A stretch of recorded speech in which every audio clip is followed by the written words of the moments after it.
Darsimizda davom etamiz. O'sha biz o'tgan darsimizda Sharp Developer dasturini o'rnatgan edik.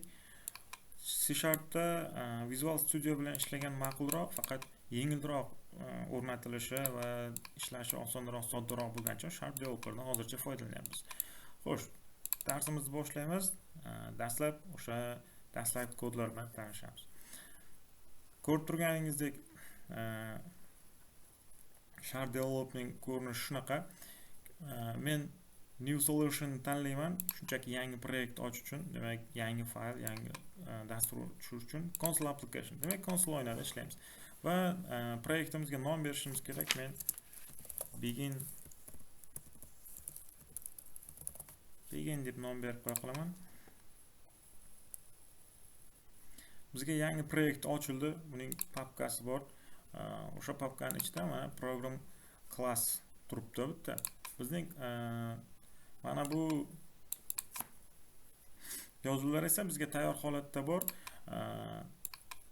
Bu belgilangan qismga e'tibor bermasak ham bo'ladi. Bu hozircha izoh. Buni nima ekanligini darsimiz davomida tushunib ketamiz. Bu programmani hech qanday o'zgarish bermaydi.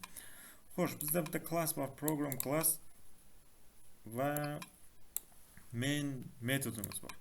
Demak, klasslar, metodlar tushunchasigacha hali ozroq o'sha sabrli bo'lib turamiz. Keling, kodlarni tahlil qilamiz. Xo'sh, bizda console write line hello world bor. Men dasturni shunchaki bir marta ishga tushiraman, play tugmasi orqali console o'yinida mana hello world degan o'yin yozuv chiqdi. Xo'sh, bu jarayon qanday sodir bo'lyapti? Demak, dasturimizning o'zi klassdan iborat, uning ichida main metodi bor dedik. Hozircha e'tibor berishimiz kerak bo'lgan joyi mana shu main metodini oralig'i, demak skobkalar oralig'i. Va skobkani ichida men console classini chaqiraman va nuqta qo'yishim bilan unga kerak bo'ladigan, taklif qilinadigan metodlarni ko'ryapmiz. Demak, uning juda ko'p metodlari bor. Bizga hozircha writeLine tanlaymiz. Console writeLinening vazifasi nima? U metodning vazifasi o'sha satrni, ya'ni qo'sh tirnoq ichida berilgan har qanday yozuvni console o'yinida chop etib berish. Demak, matnda yozdim va nuqtali virgul. Har bir buyruqdan so'ng, har bir o'sha ko'rsatmamizdan so'ng albatta nuqtali virgul berilishi kerak, chunki bu ifodalarda, buyruqlarda bir-biridan farqlash uchun kerak bo'ladi. Yana play tugmasini bosaman. Demak, salom dunyo. Unchalik murakkab emas, shunchaki o'sha tekst chiqarish uchun ishlatdik. Va keling, men yana birorta tekst chiqarishga harakat qilib ko'raman, faqat endi pastki qatordan. Buning uchun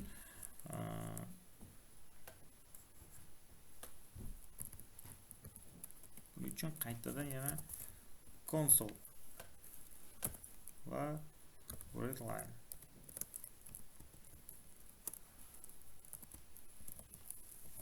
higher degan yozuv yozib qo'ydim va nuqtali virgul qo'ydim. Demak, yozuvlarni shunday chop etishimiz mumkin. Berilgan matnlarda shu bilan birga ba'zi bir o'zgaruvchi qiymatlarni ham bu haqda keyingi darsimizda gaplashamiz. Hozircha sizga topshiriq bo'ladi. Ikki kishining dialogini, kamida 3 ta gapdan iborat dialogini chop etish. Misol uchun men qisqacha ko'rsatib ketaman.